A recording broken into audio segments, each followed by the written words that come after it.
Joined now by Tina Griffin, the counterculture mom. Thanks for joining us, mom of counterculture. Hey, it's all good. Glad to be back. Good to see you. We have a couple of really interesting stories today. As I teased at the opening of the show, we actually have a situation where white Barbie sits down and has a serious conversation with black Barbie about race. I guess, Tina, that you can be a anorexic pushing, body unrealistic type doll. As long as you're speaking woke, all sins will be forgiven. Yeah, I feel bad I'm a white person right now. I mean, that's how she made me feel after I watched a short little clip. This is ridiculous, the propaganda being taught to kids. I used to like Barbie. I grew up on Barbie. Yes, there was a couple image issues with what the Barbie looked like, that my mom made sure I knew that I'm not going to have a 3-inch waist.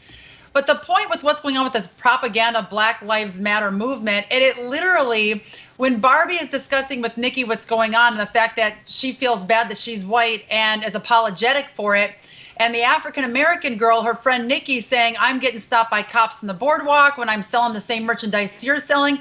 Are there cops that are racist? Yes. Are there people in America that are racist? Yes. But they're few and far between.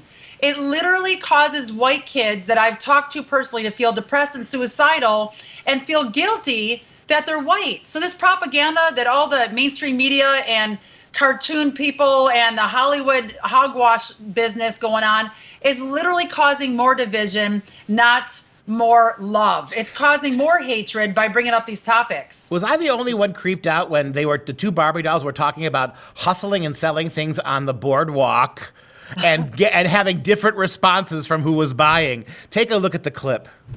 People might think that my life looks fine, but the truth is I and so many other black people have to deal with racism all the time. Barbie and I had a sticker selling contest on the beach last month. We split up and went different directions to see who could sell the most. Well, while I was on the boardwalk, beach security stopped me 3 times. What? They asked me all these questions over and over, and they even called my mom. People did these things to me because I was black, and they made the wrong assumptions about me. And they don't make those assumptions about white people like me. And that's not fair, because that means that white people get an advantage that they didn't earn, and black people get a disadvantage that they don't deserve. Exactly.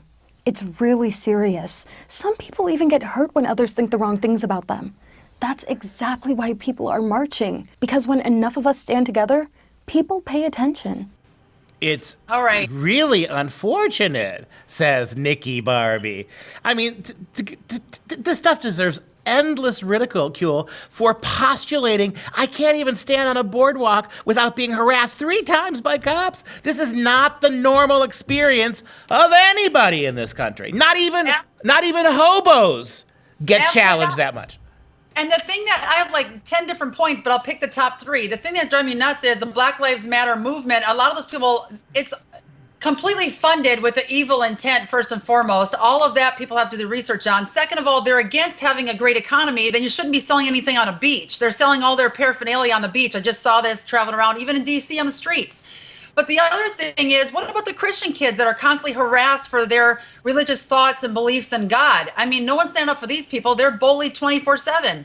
And I also feel bad for the African Americans out there who feel horrified that this is even brought up. It makes them feel bad because they don't want to cause division and hate. So shame on Barbie and also Mattel with the transgender dolls that are now out there. It's insane what this toy company is doing along with Hasbro toys. Both of them have now become genderless, guys. Genderless dolls for kids. Yeah, and no one's getting harassed for selling stickers on the boardwalk. But I seem to recall over the last 4 years, many episodes where kids wearing MAGA hats had them swiped off. I don't recall a single incident of some African American having a Biden hat or a Biden cap removed. Seems like that goes just one way. Maybe Barbie ought to rethink their series and make it a little bit more realistic. Back again with Tina Griffin after the break.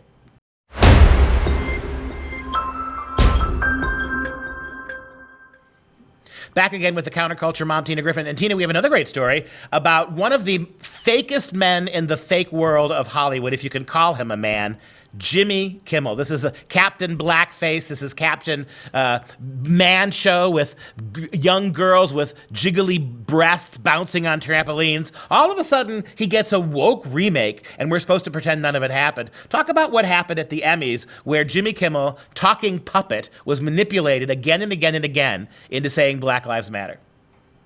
Yeah, it's a really sad situation. Once again, Black Lives Matter propaganda 24/7 from mainstream media. This time, Anthony Anderson was the one that was giving out the awards and talking at the Emmys with the whole startup and announcing the show. And the sad thing is, it should have never went down the Black Lives Matter hole, because he made himself look like an idiot and completely helped the anti-Black Lives Matter people, where we believe all lives matter. It looked like a very idiotic skit.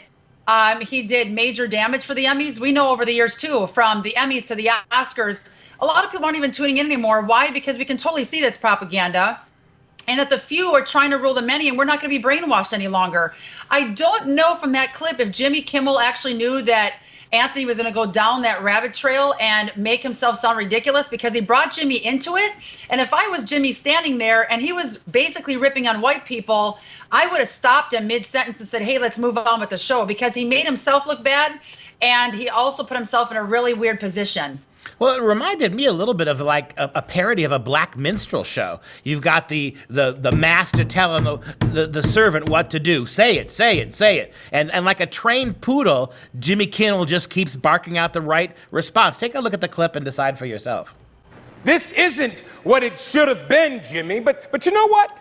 I'm still rooting for everybody black, because black stories, black performances, and Black Lives Matter. Say it with me, Jimmy. Black Lives Matter. Louder, Jimmy. Black Lives Matter. Louder, Jimmy. Say it so that Mike Pence can hear it. Black Lives Matter. That's right. And because Black Lives Matter, black people will stay at home tonight to be safe. Black people will stay at home tonight. Is it my imagination, or are the radicals in the streets for Black Lives Matter not staying home? Yeah, no, I completely agree with you. And I think that everybody needs to tell their kids to stay home and stop throwing bricks at businesses and burning them down and killing business owners. That would be a great place to start. And turn off the Emmys, because we don't want our kids to get that propaganda. It's causing division and hate, all from the mainstream media. Their communist goal by 2020 is to literally take over the police force. Their 45th goal out of 44 that were started back in 1963. So we can see if 44 goals have already surpassed and have been basically, I can't even think of the word, happened, if 44 of the 45 goals have already happened, and the 45th goal of the communist agenda is to take over the police force, we're there on the streets right now. So I think we need to turn off the TV, turn off Hollywood, stop watching these propaganda-filled shows that it's a Marxist movement, the communist agenda, and play some board games with our kids. Talk about morality and respect and loving each other. Have different families over from different backgrounds for a dinner. That is the way we're going to get America back on track to what we really want this country to look like. So ditch Mattel, ditch the Emmys, download our Counterculture Mom app. It's phenomenal. And we have now, Dr. Duke, a brand new archive section. We got flooded with parents saying, we need to find your info fast. I want to look for video games, or I want to look up a certain book or a magazine. Now you can go into our premium section of the Counterculture Mom app, click on archive, and you will see hundreds of pop culture alerts just in the last 2 months. Our server blew up last week because we're pumping out so much killer content. So download that app, get the premium section, and find out ahead of time what the heck's going on in our pop culture so we can keep our kids safe.